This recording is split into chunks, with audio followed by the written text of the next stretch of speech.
भारत का इतिहास हमें बार बार एक पैटर्न दिखाता है।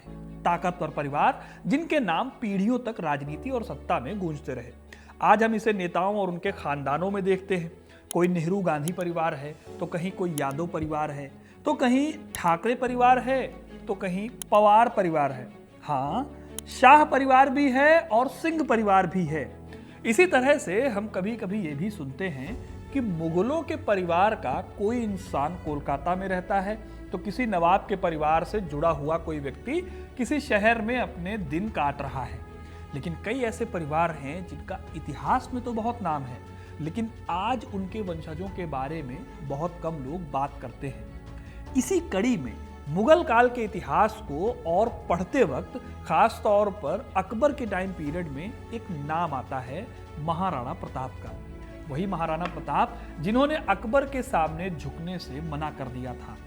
सिसोदिया वंश के वो महाराणा जिन्होंने अपने घोड़े चेतक पर बैठकर हल्दी घाटी की लड़ाई लड़ी थी और अकबर को कड़ी चुनौती भी दी थी। लेकिन क्या आपको पता है कि महाराणा प्रताप का परिवार कहाँ है? कौन कौन था उनके परिवार में? क्या आप जानते हैं कि सिसोदिया राजवंश में बस महाराणा प्रताप ही एकमात्र महान महाराणा नहीं थे, बल्कि यह खानदान अपने आप में शूरवीरों से भरा पड़ा हुआ है। आज के इस वीडियो में मैं आपके सामने महाराणा प्रताप का पूरा फैमिली ट्री रखूंगा। अब महाराणा प्रताप की वीरता तो सब जानते हैं, लेकिन उनसे पहले और उनके बाद उनके परिवार में कितने उतार चढ़ाव आए, किन किन संघर्षों ने उनको मजबूत बनाया और मेवाड़ के सिंहासन पर कौन कौन से महाराणाओं ने राज किया। इस वीडियो में ये आपको सब कुछ पता चलेगा, तो वीडियो को अंत तक जरूर देखिएगा, क्योंकि अपना इतिहास नहीं जानोगे तो खुद को कैसे पहचानोगे। महाराणा प्रताप थे सिसोदिया डायनेस्टी से या सिसोदिया वंश से। सिसोदिया डायनेस्टी जिसकी हम अभी बात करने वाले हैं, वो डायनेस्टी भी कभी एक बड़े राजवंश का हिस्सा थी। इस राजवंश को गुहिल या गुहिल्ला राजवंश कहा जाता है। नागदा शिलालेख और अन्नगढ़ शिलालेख में गुहिल राजवंश का उल्लेख मिलता है। ये राजवंश 7वीं सदी में अस्तित्व में आता है। इनके संस्थापक गुहिल या गुहादित्य को माना जाता है। एक लोक कथा चलती है जिसके हिसाब से गुहिल मूल रूप से एक अनाथ बालक थे। इनको गुह नाम के ब्राह्मण ने पाला पोसा और जीवन की शिक्षा दी। आगे चलकर गुहिल ने अपनी वीरता और नेतृत्व क्षमता के बल पर लोकल जनजातियों और क्षत्रियों को संगठित किया और मेवाड़ के एरिया में अपनी सत्ता बनाई। उनकी जो शुरुआती राजधानी थी वो नागदा थी, जो आज उदयपुर के पास मौजूद है। इस राजवंश के लोग गुहिल्ला कहलाए। इनके वास्तविक संस्थापक माने जाते हैं बप्पा रावल। बप्पा रावल के बारे में आपको बताऊं तो इन्होंने 8वीं सदी में रूल किया और चित्तौड़गढ़ को इन्होंने अपनी राजधानी बनाया। बप्पा रावल को अरब आक्रमणकारियों के खिलाफ लड़ाई लड़ने वाले महान राजाओं में से एक माना जाता है। फिर बप्पा रावल के बाद उनके वंशजों ने कई पीढ़ियों तक मेवाड़ पर शासन किया और बार बार जितनी भी लड़ाइयाँ थी उन्होंने बाहरी शक्तियों से लड़ाई लड़ी। इसी वंश से राणा खुमान, राणा रतन सिंह और राणा सामंत सिंह जैसे शासक भी हुए, जिन्होंने तुर्क हमलों से लेकर दिल्ली सल्तनत के टाइम पीरियड में होने वाले हमलों तक को झेला। इन्हीं राजाओं में से एक राजा हुए कर्ण सिंह। कर्नल जेम्स टॉड ने अपनी किताब annals and antiquities of Rajasthan और गौरी शंकर हीराचंद ओझा नाम के हिस्टोरियन ने अपनी किताब हिस्ट्री ऑफ मेवाड़ में बताया है कि कर्ण सिंह ने 12वीं शताब्दी के उत्तरार्ध में मेवाड़ की गद्दी संभाली थी। ये वो टाइम था जब मेवाड़ को बाहरी आक्रमणों और इंटरनल स्ट्रगल्स दोनों का एक साथ सामना करना पड़ रहा था। कर्ण सिंह की बहुत इंपॉर्टेंस इसलिए है क्योंकि उनकी ही संतानों ने फ्यूचर में मेवाड़ के इतिहास को एक नई दिशा दी और यहीं से सिसोदिया वंश की नींव भी पड़ती है। देखिए, कर्ण सिंह के 2 बेटे थे, राहप और क्षेम सिंह। ये दोनों ही बहुत बहादुर थे। आगे चलकर दोनों के बीच में स्टेट को लेकर विवाद होता है, जिसके चलते गुहिल्ला शाखा 2 हिस्सों में बंट गई। क्षेम सिंह को मिलता है चित्तौड़ का शासन और वो अपने आप को रावल कहते थे। वहीं दूसरी तरफ राहप को चित्तौड़गढ़ के पास ही सिसोदा गांव का हिस्सा मिला। यहां राहप ने अपनी एक नई राजवंश की नींव डाली और आगे चलकर इसी शाखा को सिसोदिया कहा गया। अब आपको समझ आ गया होगा कि कैसे गुहिल्ला राजवंश और सिसोदिया राजवंश दोनों आपस में जुड़े हुए हैं। देखिए, जो क्षेम सिंह की शाखा थी जो चित्तौड़ पर रूल कर रही थी, उसी शाखा में आगे चलकर राजा रतन सिंह जैसे रावल या राजा हुए। 13वीं और 14वीं शताब्दी के बीच में इस राजवंश की लड़ाई होती है दिल्ली सल्तनत के सुल्तान अलाउद्दीन खिलजी से। साल 1303 में अलाउद्दीन खिलजी ने चित्तौड़गढ़ पर हमला किया और इस पर कब्जा कर लिया। उन्होंने इस शहर का नाम बदलकर खिजराबाद भी रख दिया था, जो कि उनके बेटे पर था। अब ये वही लड़ाई है जिसे रानी पद्मावती के जौहर से जोड़कर देखा जाता है। इस युद्ध में रावल या गुहिल्ला राजवंश की पूरी शाखा खत्म हो गई। छेम सिंह का जो परिवार था वो इस युद्ध में वीरगति को प्राप्त हुआ। हालांकि ये राजवंश यानी जो गुहिल्ला राजवंश था ये पूरी तरह से खत्म नहीं हुआ। गुहिल्ला वंश को सिसोदिया शाखा ने अपने राजवंश से आगे बढ़ाया। सिसोदिया राजवंश के ही पहले महान राजा थे राव हमीर सिंह। साल 1326 में राणा हमीर ने चित्तौड़गढ़ पर कब्जा किया दोबारा। राणा हमीर ने न केवल इसे वापस छीना बल्कि मेवाड़ की खोई हुई गरिमा को भी वापस लाए। एक इंटरेस्टिंग बात बताता हूं यहां आपको। राणा हमीर के दरबार में एक प्रसिद्ध कवि थे जिनका नाम था सारंगधर। इन्होंने ही हमीर रासो नाम का एक महान काव्य लिखा। इसी काव्य में एक घटना का जिक्र मिलता है जब राणा हमीर ने एक बार कहा, मेवाड़ की ये पवित्र धरती कभी भी किसी के आगे झुकना नहीं सीखेगी। और अगर आप इतिहास उठाकर देखो तो सचमुच उन्होंने अपनी बात को सही साबित किया। उनके वारिसों ने कभी खुद को झुकाया नहीं। खैर, राणा हमीर की मृत्यु के बाद ये वंश और भी ज्यादा मजबूत हुआ, लेकिन सबसे सुनहरा दौर आता है राणा कुंभा के समय में। महाराणा कुंभा ने साल 1433 से 1468 तक चित्तौड़गढ़ पर रूल किया। महाराणा कुंभा को चित्तौड़गढ़ दुर्ग का मॉडर्न डेवलपर भी कहते हैं, क्योंकि जो चित्तौड़गढ़ दुर्ग आज आप देखते हैं फोटोज में, वीडियोस में, या फिर आप अगर वहां गए हैं तो भी, उसमें से ज्यादातर का जो हिस्सा है वो इन्होंने ही बनवाया है। महाराणा कुंभा ने अपने टाइम पीरियड में कई दुर्गों को, मंदिरों को और महलों को बनवाया। वीर विनोद नाम की किताब के लेखक श्यामल दास के हिसाब से कुंभा ने अपने टाइम पीरियड में 32 दुर्गों का निर्माण कराया। इसमें कुंभलगढ़, अलचगढ़, मचान, भौसठ दुर्ग, बसंतगढ़, ये सब बहुत मेन माने जाते हैं। इसी वजह से इनके टाइम पीरियड को मेवाड़ के आर्किटेक्चर का गोल्डन टाइम पीरियड माना जाता है। राणा कुंभा के बाद 16वीं शताब्दी में आते हैं राणा सांगा। उन्होंने राजपूतों को एक करने के लिए 100 से भी ज्यादा लड़ाइयां लड़ी। इन 100 लड़ाइयों ने उनके शरीर पर 10, 20 या 50 नहीं बल्कि 80 घाव दिए। एक ऐसा राजा जिसके एक पैर नहीं है, एक हाथ नहीं है और तो और एक आंख भी नहीं है, लेकिन जंग लड़ने की उनकी जिद ऐसी थी कि बड़े बड़े शूरवीर उनके सामने पानी भरते थे। राजपूतों का इतिहास लिखने वाले जेम्स टॉड ने राणा सांगा को राजपूतों की आखिरी उम्मीद बताया था। हालांकि 1527 में खानवा की लड़ाई में उनकी हार हुई और उनकी मृत्यु के बाद राणा रतन सिंह ने कुछ वक्त के लिए गद्दी संभाली, लेकिन 1531 में उनकी भी मृत्यु हो गई। उनकी मृत्यु के बाद महाराणा विक्रमादित्य ने 5 साल के लिए गद्दी संभाली, लेकिन इन दोनों के ही काल में मेवाड़ काफी कमजोर पड़ गया। महाराणा विक्रमादित्य के टाइम पर ही गुजरात के शासक बहादुर शाह ने 2 बार हमला करके मेवाड़ को नुकसान पहुंचाया। इसी काल में चित्तौड़ का दूसरा साका हुआ, जिसमें रानी कर्मावती या कर्णावती, दोनों नाम लिए जाते हैं, इन्होंने कई हजार स्त्रियों के साथ जौहर किया।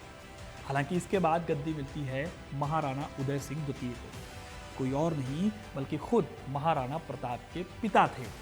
अब अगर आप इतनी दूर तक आए हैं तो आपको समझ में आया होगा कि महाराणा प्रताप कितनी बड़ी लेगेसी को अपने साथ लेकर चल रहे थे। उनके इस पूरे परिवार में या उनके फैमिली ट्री में कितने महान लोग थे। तो अगर आपको ये पसंद आया है अभी तक तो इसको वीडियो को लाइक कर दीजिएगा, है ना। हम आगे बढ़ते हैं। उदय सिंह अपने समय के बड़े ही साहसी, दूरदर्शी और संवेदनशील राजा माने जाते हैं। इन्हीं से जुड़ी हुई है कहानी पन्ना धाय की, जब एक शख्स ने इनको मारने की कोशिश की और इनके राज्य को हथियाने की कोशिश की, लेकिन उनकी धाय माँ यानी पन्ना धाय ने अपनी ही संतान की कुर्बानी देकर उदय सिंह की जान बचाई थी। फिर उदय सिंह जब बड़े होकर महाराणा बने तो उनके सामने चैलेंजेस कम नहीं थे। चित्तौड़ पर लगातार खतरे बढ़ते रहे। आज जो उदयपुर शहर आप देखते हैं वो इन्हीं महाराणा उदय सिंह ने बसाया था। उदय सिंह की 4 प्रमुख रानियां थी, जयवंता बाई, सौभाग्यवती बाई, संधुक बाई और कर्णावती बाई। इन रानियों से उनकी कुल 25 संतानें हुई। इसमें प्रताप सबसे बड़े और जयवंता बाई के पुत्र थे। बाकी भाइयों के नाम भी इतिहास में दर्ज हैं, जैसे कि शक्ति सिंह, जगमाल सिंह, सूरजमल और वगैरह वगैरह। ये सभी लोग अपने अपने तरीके से इस परिवार की पॉलिटिक्स, इस परिवार की सत्ता और इज्जत की लड़ाई में शामिल रहे। उदय सिंह द्वितीय के काल में ही 1567 से 1568 के बीच में अकबर ने चित्तौड़ की घेराबंदी की थी, जिसमें करीब 30,000 लोगों को मौत के घाट उतार दिया गया था। फिर इसके कुछ ही सालों बाद 1572 में महाराणा उदय सिंह द्वितीय की मृत्यु हो गई। यहाँ आपको एक इंटरेस्टिंग बात बताऊं तो उदय सिंह अपने बाद मेवाड़ का सिंहासन महाराणा प्रताप को ना देकर अपने छोटे बेटे जगमाल को देना चाहते थे। इसके पीछे की वजह यह थी कि वो जगमाल की मां से बहुत स्नेह रखते थे। हालांकि पूरे मेवाड़ के सरदारों और जनता की नजर में प्रताप ही असली राजपूत थे, जो साहसी भी थे, कड़क भी थे और जो न्यायप्रिय भी थे। अब अगर आप इसको देखो तो आपको बाहुबली मूवी की याद आ रही होगी, जिसमें कुछ ऐसा ही सीन भल्लाल देव और अमरेंद्र बाहुबली के बीच में होता है। खैर, जब उदय सिंह का निधन हुआ तो सभासदों और सिसोदिया परिवार के बुजुर्गों ने मिलकर तय किया कि सत्ता ऐसे कमजोर हाथों में नहीं जा सकती। जिनका दिल मेवाड़ की अस्मिता के लिए ना धड़के वो मेवाड़ की गद्दी पर नहीं बैठ सकता। इसीलिए महाराणा प्रताप को राजगद्दी सौंप दी गई। इस फैसले से जगमाल बहुत नाराज हुए और बाद में वो मेवाड़ छोड़कर अकबर के दरबार में चले गए। यही वजह है कि महाराणा प्रताप ने जगमाल को अपने सबसे बड़े दुश्मन के तौर पर देखा था। साल 1572 के आसपास महाराणा प्रताप का राज्याभिषेक हुआ। वो न सिर्फ एक वीर योद्धा बल्कि अपने लोगों के प्रति गहरा प्रेम रखने वाले राजा भी थे। महाराणा प्रताप के आप देखो तो कई भाई थे, शक्ति सिंह, जगमाल, सूरजमल और भूपति। इन भाइयों के साथ भी संबंधों में काफी उतार चढ़ाव देखने को मिलता है। इसमें सबसे इंटरेस्टिंग मामला अगर आपको याद ही होगा, शक्ति सिंह का आता है। शक्ति सिंह पहले अकबर के साथ थे, लेकिन हल्दी घाटी के युद्ध के वक्त कहा जाता है कि उनको पछतावा हुआ और बाद में उन्होंने महाराणा प्रताप का साथ लिया। ऐसे ही महाराणा प्रताप की पत्नियां भी उनके जीवन का अहम हिस्सा रही। उनकी पहली पत्नी थी महारानी अजबदे पंवार, जिनसे उनको 2 पुत्र हुए, अमर सिंह और भगवान दास। अजबदे से महाराणा को गहरा मोह था। उनके और अजबदे के प्रेम और समर्पण की कई कहानियां आज भी राजस्थान की लोक कथाओं में सुनी सुनाई जाती हैं। उनकी दूसरी पत्नी थी फुलवा और तीसरी पत्नी थी रानी अमरबाई राठौर। कहा जाता है कि कुल मिलाकर महाराणा प्रताप की 11 से भी ज्यादा पत्नियां थीं, जिनमें से कुछ शादियां पॉलिटिकल भी थी। कुल मिलाकर महाराणा प्रताप का परिवार बहुत बड़ा था। उनके कई बेटे और उनसे जुड़ी कई ब्रांचेस ऐसी भी हैं जो आम लोगों की नज़रों से हमेशा के लिए ओझल हो गई, जिनका कभी कुछ पता नहीं चला। आगे बढ़े तो महाराणा प्रताप के सबसे बड़े बेटे थे कुंवर अमर सिंह। ये बाद में महाराणा अमर सिंह के नाम से प्रसिद्ध हुए। ये प्रताप के देहांत के बाद मेवाड़ के शासक बने और अमर सिंह के बारे में कहा जाता है कि वो अपने पिता से भी 2 कदम ज्यादा बहादुर थे। लेकिन महाराणा प्रताप का सूरज इतना बड़ा था कि उसके सामने उनकी प्रतिभा छिप गई। उन्होंने भी अपने पिता के रास्ते पर चलते हुए वर्षों तक मुगलों से संघर्ष किया, लेकिन आखिर में बहुत ज़्यादा प्रेशर, बहुत ज़्यादा अत्याचार और प्रजा के कष्ट को देखकर उन्होंने मुगलों के साथ संधि करने पर अपनी मजबूरी जताई और संधि कर ली। अमर सिंह से आगे उनके बेटे करण सिंह हुए। उसके बाद आगे के राजा बने राज सिंह और फिर अलग अलग पीढ़ियों में महाराणा संग्राम सिंह, महाराणा भगत सिंह और आखिर में आज के वंशजों तक ये सिलसिला चलता आ रहा है। हालांकि राजशाही का दौर खत्म होने के बाद अब इन राजाओं का राजनीतिक या आर्थिक अधिकार तो नहीं रहा, लेकिन आज भी इनके नाम से राजस्थान के लोग प्राउड फील करते हैं। कुल मिलाकर महाराणा प्रताप के बाद से लेकर देश की आज़ादी तक कुल 19 सिसोदिया राजपूत राजाओं ने मेवाड़ की गद्दी संभाली थी। इसमें महाराणा अमर सिंह, महाराणा कर्ण सिंह, महाराजा जगत सिंह, राज सिंह, महाराणा जय सिंह, महाराणा अमर सिंह द्वितीय, महाराणा संग्राम सिंह, महाराणा जगत सिंह द्वितीय, इस तरह के नाम आपको शामिल मिलेंगे। आज़ादी के बाद इस राजवंश के साथ कई विवाद भी जुड़े, जो पिछले साल 2024 तक चलते रहे। हमने इस पर एक वीडियो भी बनाया जो प्रॉपर कंट्रोवर्सी है, वो आप यहाँ पर लिंक पे क्लिक करके देख सकते हैं। अब जब देश आज़ाद हुआ तब इसी राजवंश से भूपाल सिंह मेवाड़ के महाराणा थे। इन्होंने साल 1955 तक मेवाड़ की गद्दी संभाली थी। इसी दौरान श्री एकलिंग नाथ ट्रस्ट की स्थापना भी हुई। साल 1955 में मेवाड़ परिवार के महलों, मंदिरों और किलों के मैनेजमेंट के लिए इस ट्रस्ट को बनाया गया। 1955 में ही भूपाल सिंह की मृत्यु हो गई। अब क्योंकि उनकी कोई संतान नहीं थी, इसलिए इन्होंने एक बेटे को गोद लिया। इनके गोद लिए हुए बेटे का नाम था भगवत सिंह, जो कि 1955 में महाराणा बने और 1984 तक मेवाड़ के महाराणा के रूप में काम करते रहे। भगवत सिंह सिसोदिया वंश के 75वें महाराणा थे और इनके टाइम से एक ऐसा विवाद शुरू हुआ जो पिछले साल तक चलता रहा था। महाराणा भगवत सिंह के 2 बेटे थे, महेंद्र सिंह और अरविंद सिंह। अपनी मृत्यु से पहले इन्होंने श्री एकलिंग नाथ ट्रस्ट का कंट्रोल अपने बड़े बेटे महेंद्र सिंह को देने की बजाय छोटे बेटे अरविंद सिंह को दे दिया और महेंद्र सिंह को इस पूरे प्रकरण से बाहर रखा। ऐसा उन्होंने क्यों किया, इसकी जानकारी आज भी नहीं मिलती, लेकिन उस टाइम पर उनके इस कदम का खूब विरोध हुआ। बड़े बेटे महेंद्र सिंह अपने ही पिता भागवत सिंह के खिलाफ अदालत भी चले गए थे और इस वजह से मामला और भी ज्यादा बढ़ गया, जिसके बाद भागवत सिंह ने 15 मई 1984 को अपनी वसीयत में सबसे बड़े बेटे को परिवार से बैन कर दिया। उन्होंने अपने छोटे बेटे अरविंद सिंह को इस ट्रस्ट का अगला वारिस घोषित किया। फिर 1984 के नवंबर में ही भागवत सिंह की मृत्यु भी हो गई। उनकी मृत्यु के बाद वसीयत के आधार पर अरविंद सिंह ट्रस्ट के अध्यक्ष बनते हैं। हालांकि इन सबके बीच महेंद्र सिंह ने खुद को मेवाड़ का महाराणा घोषित कर दिया। वो 10 नवंबर 2024 तक, अपनी मृत्यु के टाइम तक अनऑफिशियली मेवाड़ के महाराणा थे। उनको मेवाड़ का 76वां महाराणा माना जाता है। हालांकि मेवाड़ चैरिटेबल ट्रस्ट उन्हें महाराणा मानता नहीं था। इसी चैरिटेबल ट्रस्ट को भागवत सिंह के छोटे बेटे अरविंद सिंह संभालते रहे हैं और ऑफिशियली उदयपुर राजघराने की गद्दी को भी वही संभालते रहे और उदयपुर सिटी पैलेस में वो रहते भी हैं। मगर आसपास की रियासतों में बड़े बेटे यानी महेंद्र सिंह मेवाड़ का प्रभाव ज्यादा रहा है।